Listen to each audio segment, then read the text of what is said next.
Hi, and welcome to OurChurch.com's Questions and Answers, where we have the answers to your questions. Today, we're going to discuss SEO, black and white hats. What are they? Hi, I'm Mark Steinbrook. This is Kurt Steinbrook. We're with OurChurch.com, and on this video we're going to talk about Black Hat SEO, or search engine optimization, and what the mortal sins to avoid in SEO. This seems pretty scary, Kurt, when it comes to very scary. Well, Black Hat. What is Black Hat SEO? Well, the term Black Hat, just so you know, is really a reference to the old TV westerns, where the bad guy would always wear a black hat and the white hat was for the good guy. And so that's what it's referring to. Are people breaking the rules and all this kind of stuff to try to get ahead in the search engines? There's really nothing, generally speaking, there's usually nothing morally wrong with what's going on. I mean, if you're hacking people's sites, okay, that's an issue. But usually it's more of a risk-reward type thing.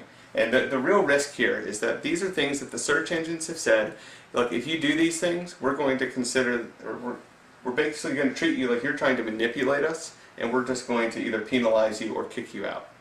Okay, so imagine your site no longer in Google and what that will do to your site. That's the risk that you're taking with these things. So personally, I think they're things to avoid. The trick is that they're also things that tend to work. And that's really the seduction of it, right? It's if they didn't work, then nobody would even try to do it. But they do work, and so people are lured into doing it because you can usually get quicker results, better results sometimes.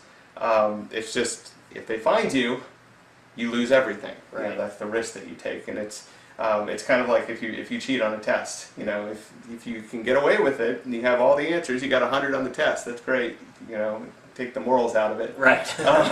But if the teacher comes by and sees you with your little sheet, then you failed the test. You got a 0 and probably kicked out of school. Got in trouble with your parents, all that kind of stuff.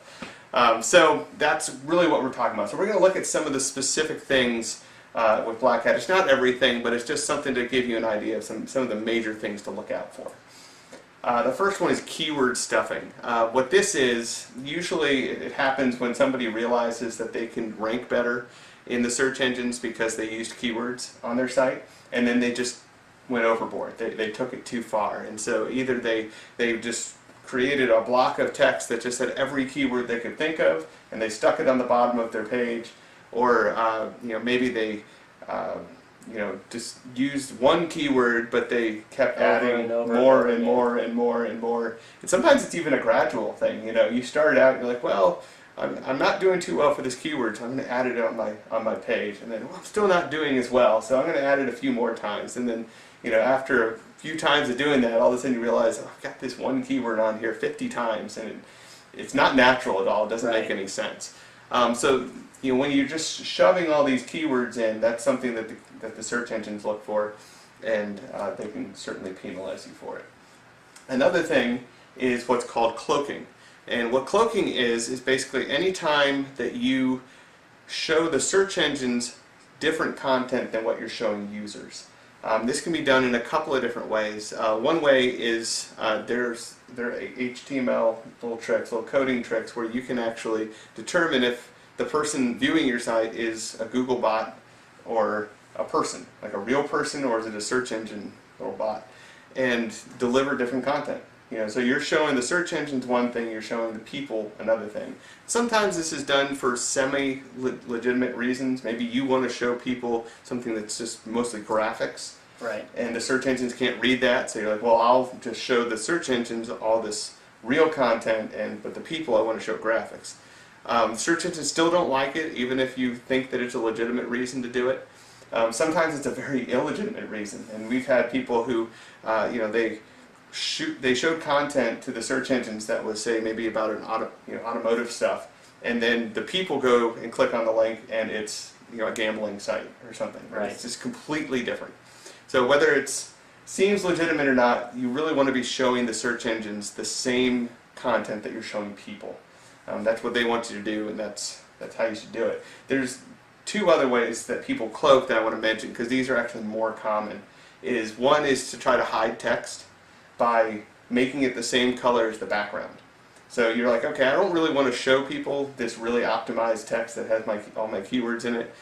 So I'm going to make it so they can't see it because it's the same color as the background, but the search engines will still be able to read it. Well, search engines can read colors too, so they know when you're doing that. Right. There's the other thing is to hide it behind images and things like that. So you put the text in there, then you use some little coding tricks so that an image is displayed on top of it, and that's another thing. They can usually detect that as well, but don't try to hide content. Don't try to cloak things like that. That's bad news. Another thing that happened is buying links. Buying links it's a pretty popular thing to do for a black hat thing because links are really very important in SEO.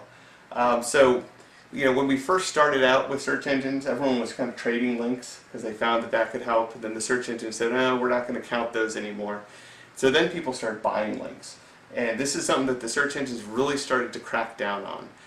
There are ways to do it because there are legitimate reasons to buy links, but if you don't follow the methods and the standards that the search engines give, right, then they'll see it as you're trying to manipulate their rankings. So basically they say, mark the links by identifying them as a paid link. So just having something sponsored or whatever on it, and then also adding a no follow tag. Right. And so if you do those, then they're fine with it because you're being open with them. You're saying, look, I bought these links, but I'm not trying to mess with your rankings at all. I want this because I wanted that link there. Right. And they're fine with that. But if you start to do it without those things, then they're going to look at it as you're trying to manipulate things, and they can punish you. They can also punish the site that's selling you. Yeah, that's the interesting thing is they'll target both the selling site as well as the buying site and penalize both of you. Yeah, so it's dangerous for both. And buying links is really just one of many linking schemes. And so that's kind of the next thing. It's kind of an all-inclusive concept, but there's just a lot of link schemes out there, things that people try to come up with to get links that are not legitimately gotten. They're not really people saying, hey, I love this content on this site, so I'm going to link to it. It's just other ways of getting links. Sometimes it's spammy blog comments. Right. We see that a lot. I have a couple of blogs and I'm constantly deleting those. Sometimes people will create forum profiles, not to actually do anything on the forum. They just create the profile and put a link on there.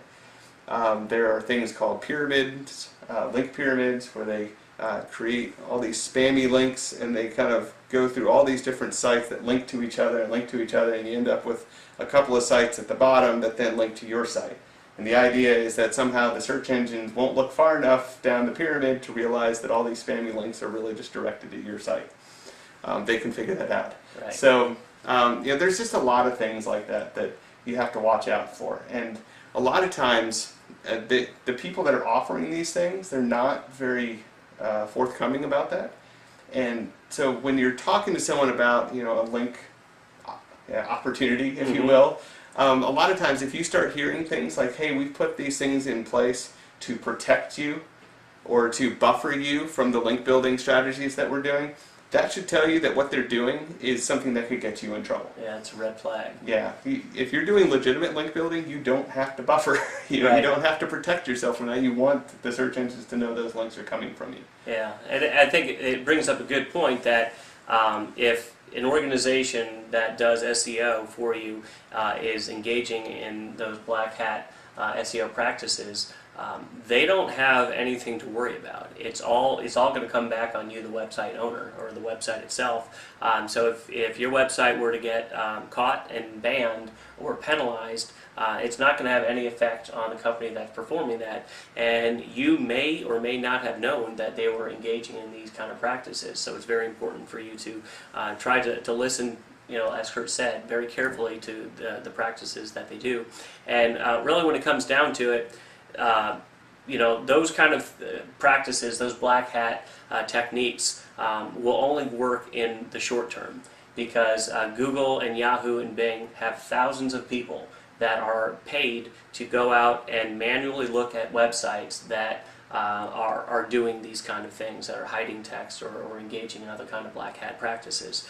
And so they are very good at doing what they do, very good at finding people or websites that are engaging in these kind of practices. And so it is a very short-term gain that you will get, and as a result you could have some very long-term problems.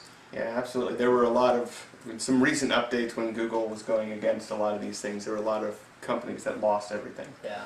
And one other link scheme that I'm going to mention, just because it's been pretty popular lately, is something called private blog networks, which are basically a network of thousands of blogs that you can buy into, and you then submit your own content, if you will, that can have some of your links on it.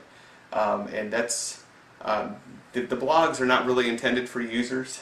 They try to tell you to put in legitimate content and everything, but generally speaking, it's usually a lot of spammy stuff that just has links. But it's something that the search engines have very specifically said, don't do this.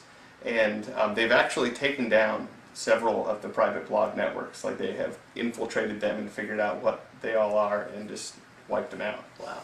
So something to avoid. Yeah, so as a summary, Black Hat SEO, the mortal sins to avoid: keyword stuffing, cloaking, buying links, and just overall link schemes are things that you want to avoid. And as Kurt mentioned before, these are just a few of the many different things, Black Hat techniques that people engage in trying to game the system that you should try to avoid. So we want to thank you for taking the time to watch this video. I hope that it has been informative. And if there's anything that we can do for you here at OurChurch.com to help you accomplish your goals or mission online, please email us at support@OurChurch.com.